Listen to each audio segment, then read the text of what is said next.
I'll be speaking about leveraging synthetic priors for real-world semantic scene understanding. So I guess we're all interested in these kinds of general robotic scenarios and understanding and interacting with the world in its 3D spatial kind of sense, so that we can actually determine how to do things like exploration tasks that involve actually having spatial knowledge of what's going on, what kind of objects, what kind of geometric structures are around in real world kind of environments, so that we can efficiently move around and that we can perform more and more complex interaction kind of tasks that we can eventually emulate more realistic or understand kind of like human behavior kind of interactions that we eventually see in these real world kind of environments. Of course, there are also extensions to other scenarios like content creation and mixed reality kind of in scenarios where we want to be able to get virtual real kind of interactions between different objects, and we need this kind of spatial understanding of these kinds of environments, or these like virtual interactions between different kind of virtual objects that allow us to have effective interactions between these different objects and the environments.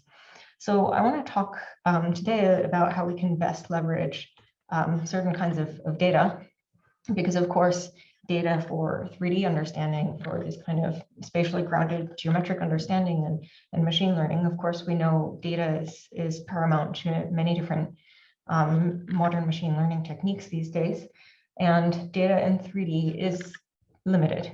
So we have several reasonably large scale kind of data sets that are available, like ScanNet and Matterport on the indoor domain, and Kitty and Cityscapes and these kinds of things in the outdoor domain.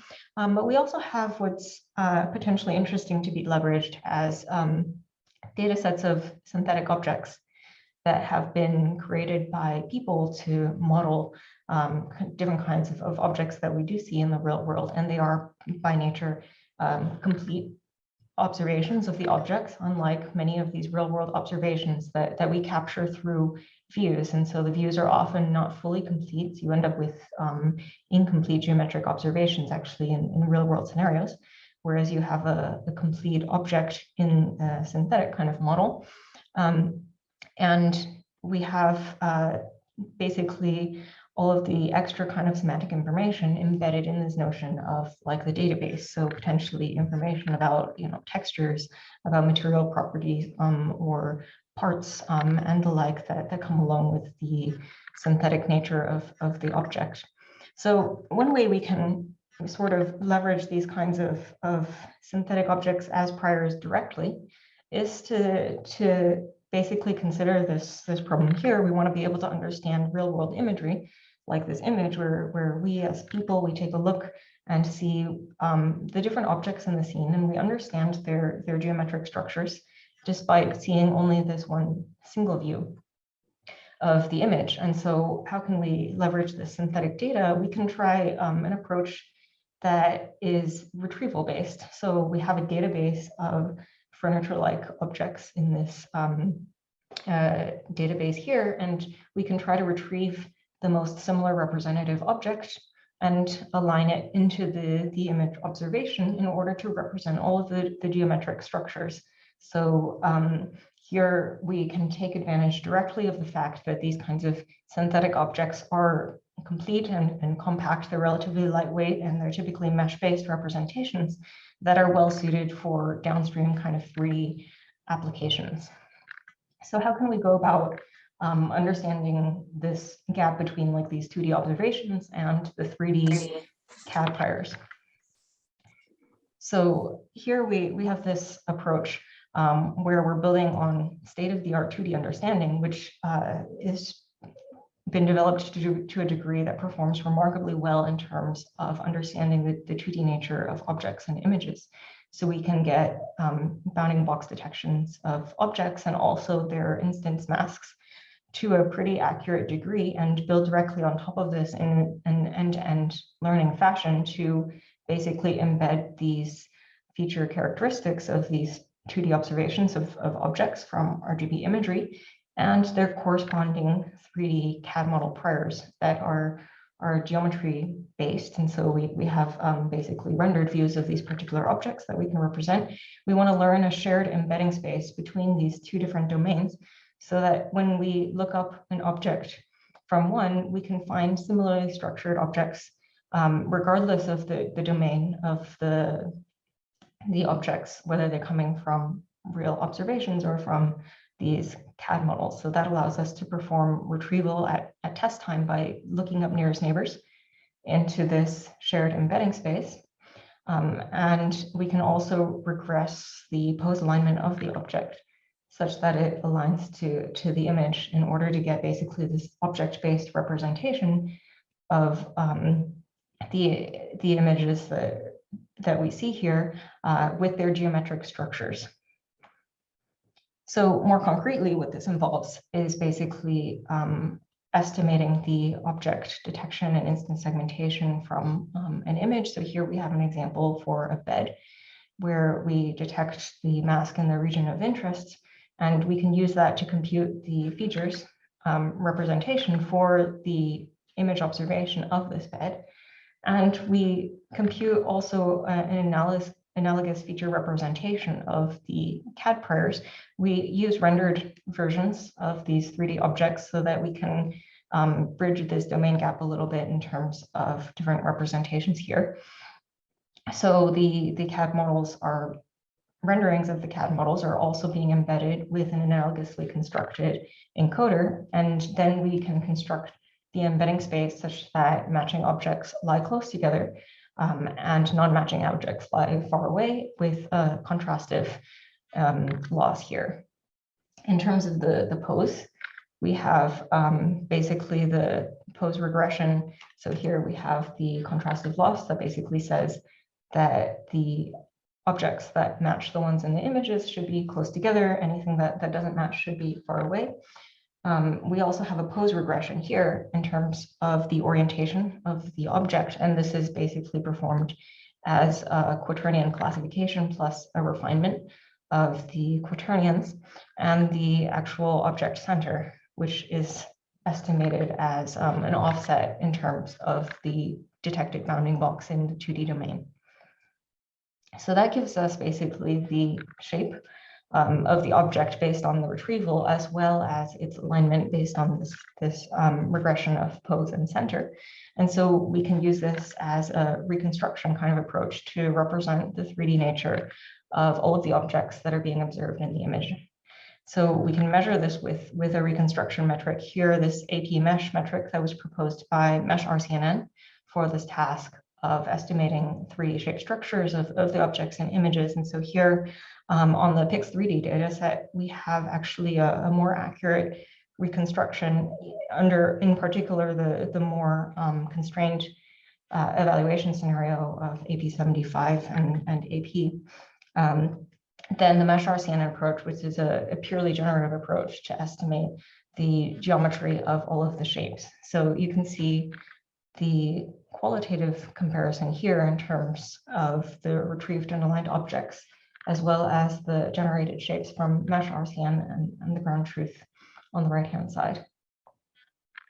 So, and one of the nice aspects of this kind of approach to leverage this CAD database so explicitly to represent objects in the images is that we can learn this embedding space and then leverage additional CAD models that we might become available later on to just embed them into the existing embedding space. And this can in fact improve the reconstruction of all of the objects just by the nature of having the additional diversity of the objects that are now available to represent all of the image observations. So we can also evaluate this kind of approach leveraging purely the retrieval as reconstruction. So here we assume a ground truth detection and measure basically chamfer score and F-score in terms of the reconstruction based on retrieved objects versus the generated objects from Mesh RCNN, both with the ground truth detection information here. And this kind of retrieval approach can still generate a very accurate kind of reconstruction of the objects that are being observed.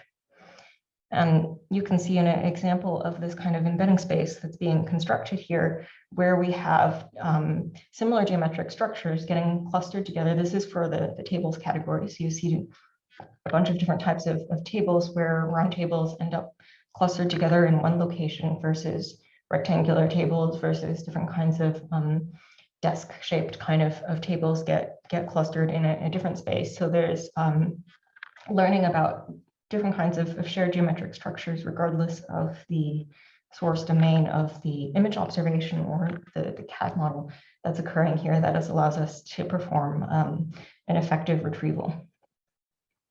So here, we deal with real world imagery with these kind of CAD model priors, but we have a relatively nice kind of setup in the Pix3D images where they're very much mostly isolated of single kind of objects. Whereas now, if we take a look at more real world kind of image captures and scenarios, you will encounter typically more clutter, more objects, more occlusions.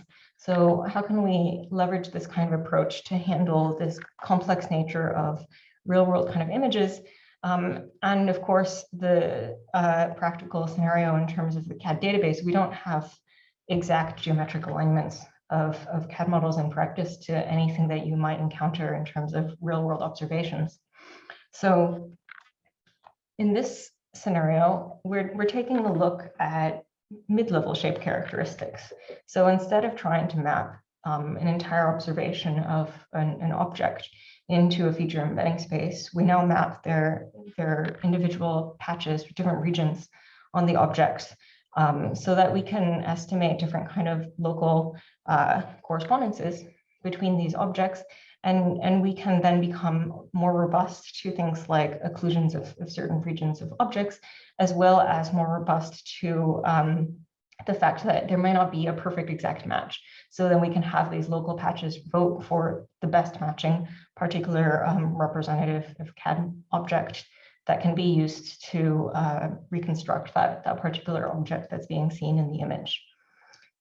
So the way that this works is we have now rendered shaped patches that we use to embed, as well as patches from the RGB image that are being arbitrarily sampled here.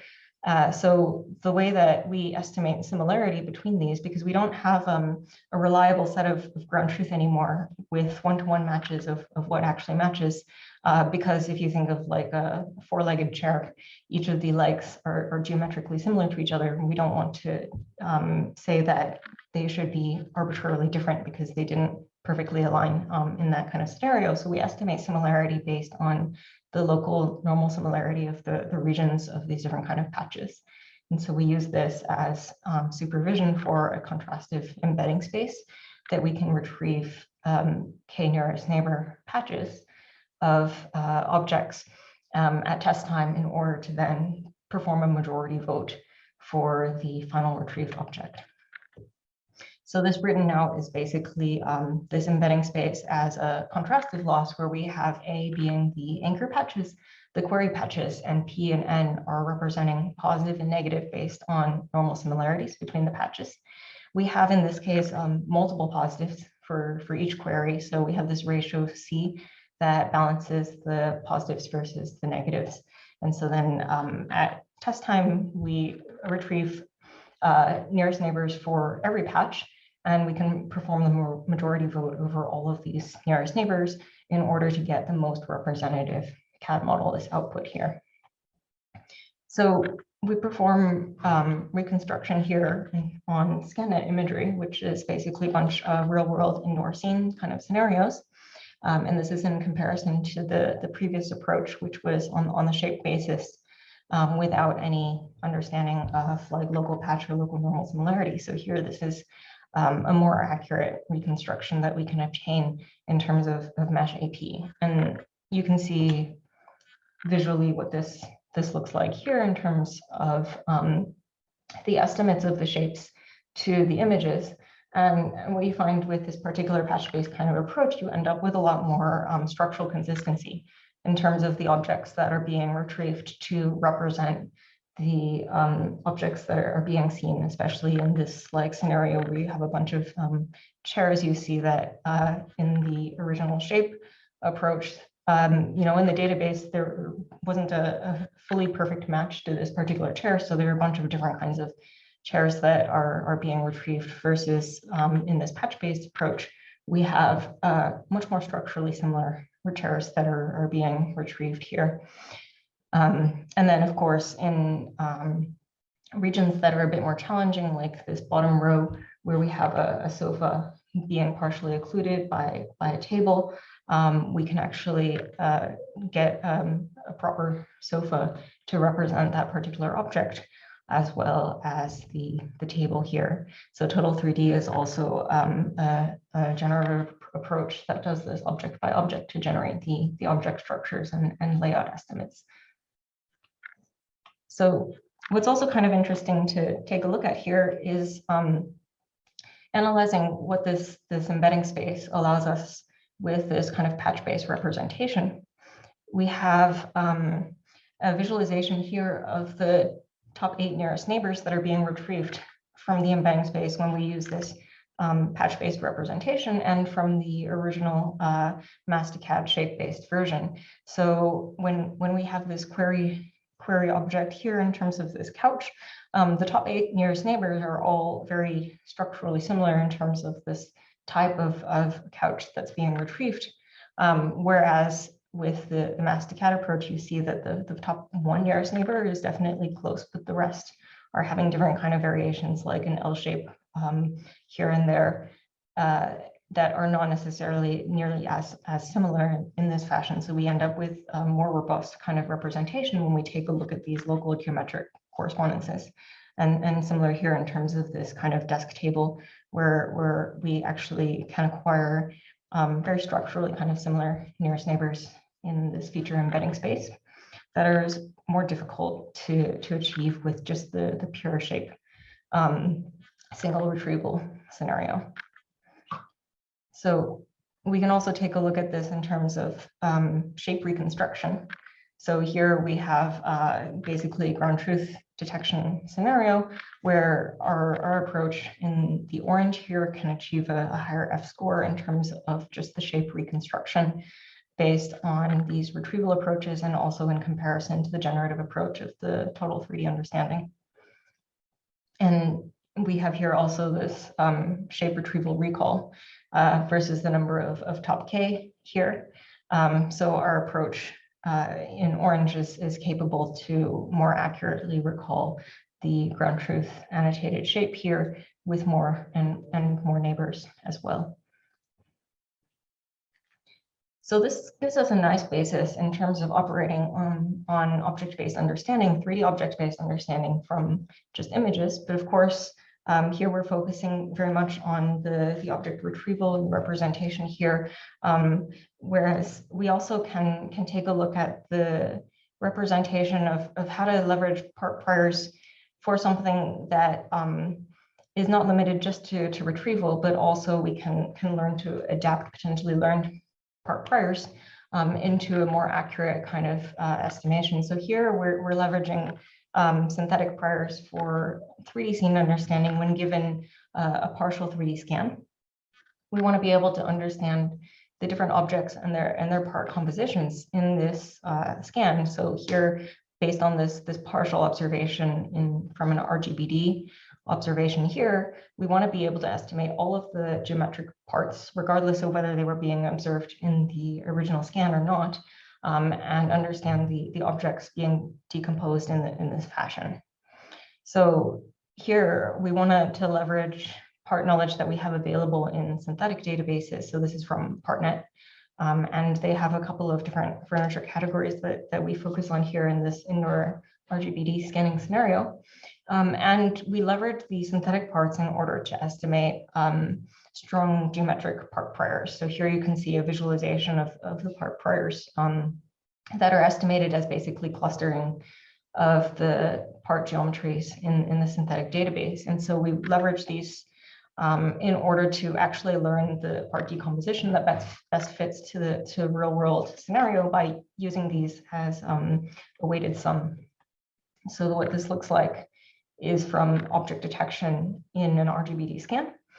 We take each detected object and estimate its composite set of parts as semantic part types, so like chair back and arm and leg. And then for each part type, we estimate the weighted sum of the part priors that were leveraged from the synthetic database, and learn a refinement based on 3D convolutions on top of that in order to get a very consistent estimate of the parts that is robust also to missing geometry and observations due to the partial views that were being seen in this original input scan. So quantitatively, this kind of approach can perform much more accurately in terms of the part geometry being estimated here as chamfer distances between all of the different part categories, as the mean over the different part types, and also IOU.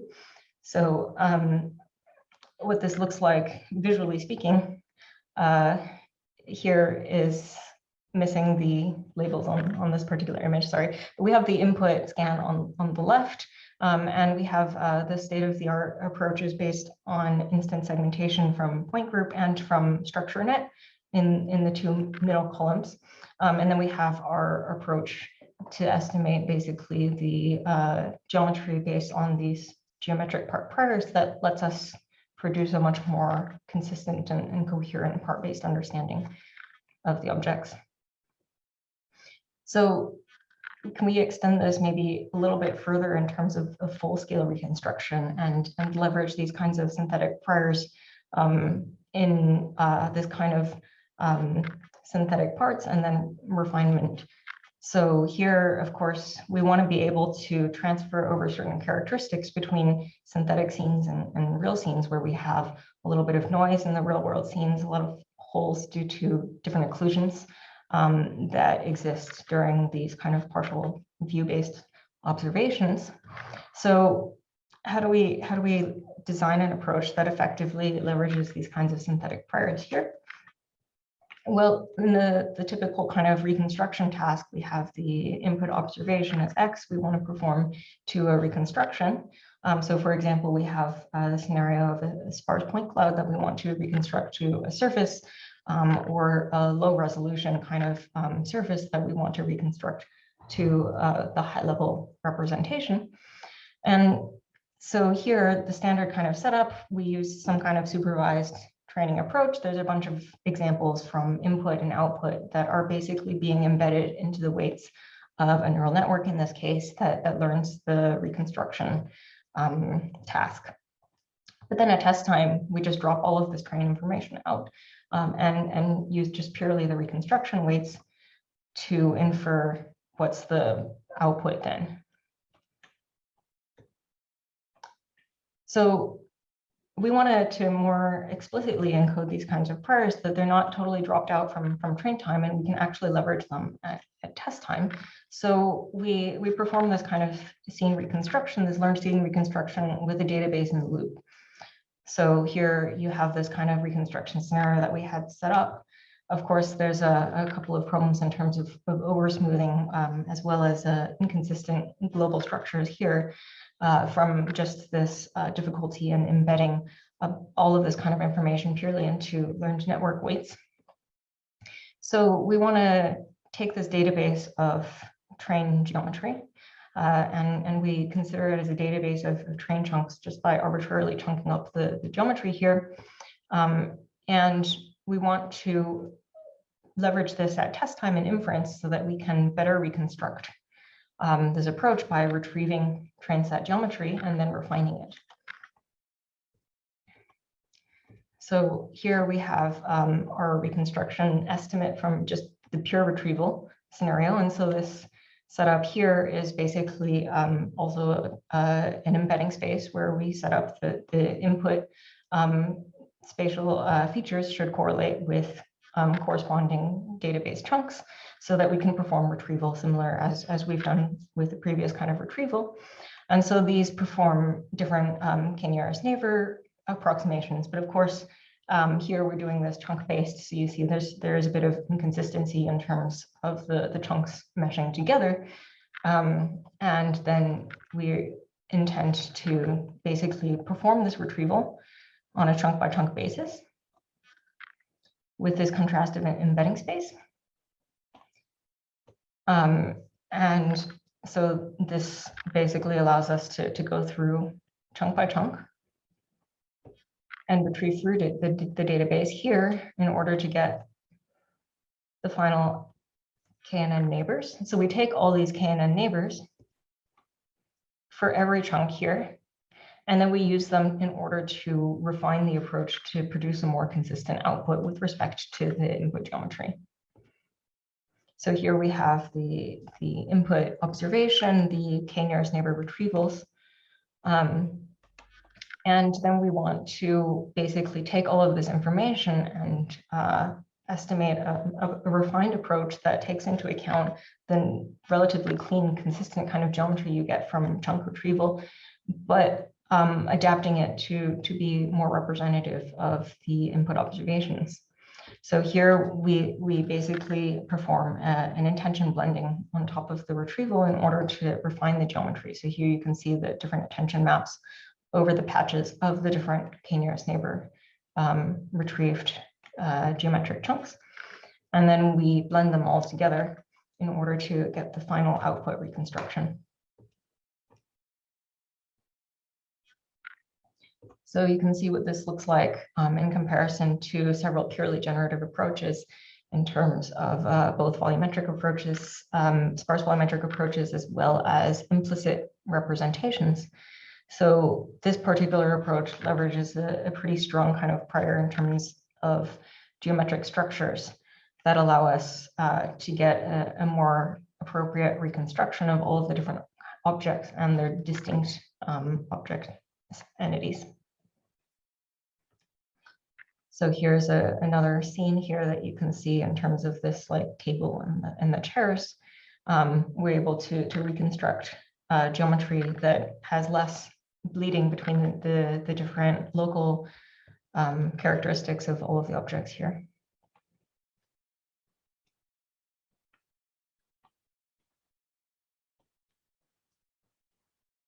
And that's finally on a particular object with these kind of regular set of holes. This is not a perfect structure that we get, but we get a much more regular notion of the structure here in terms of the reconstruction. Okay, so for the sake of time, let's just go through. These are just a few more results. I think there's a lot of interesting potential future directions here that are very open in terms of holistic scene understanding, in terms of not just objects, but also structures and the relations between all of the objects and structures. Of course, modeling appearance is also important with respect to both geometric understanding and also understanding of material and lighting in the scene. And then, of course, finally, actually taking a look at dynamics so that we can understand general 4D environments and not just static 3D captures that we have here. So with that, I would like to complete this talk, and thank you for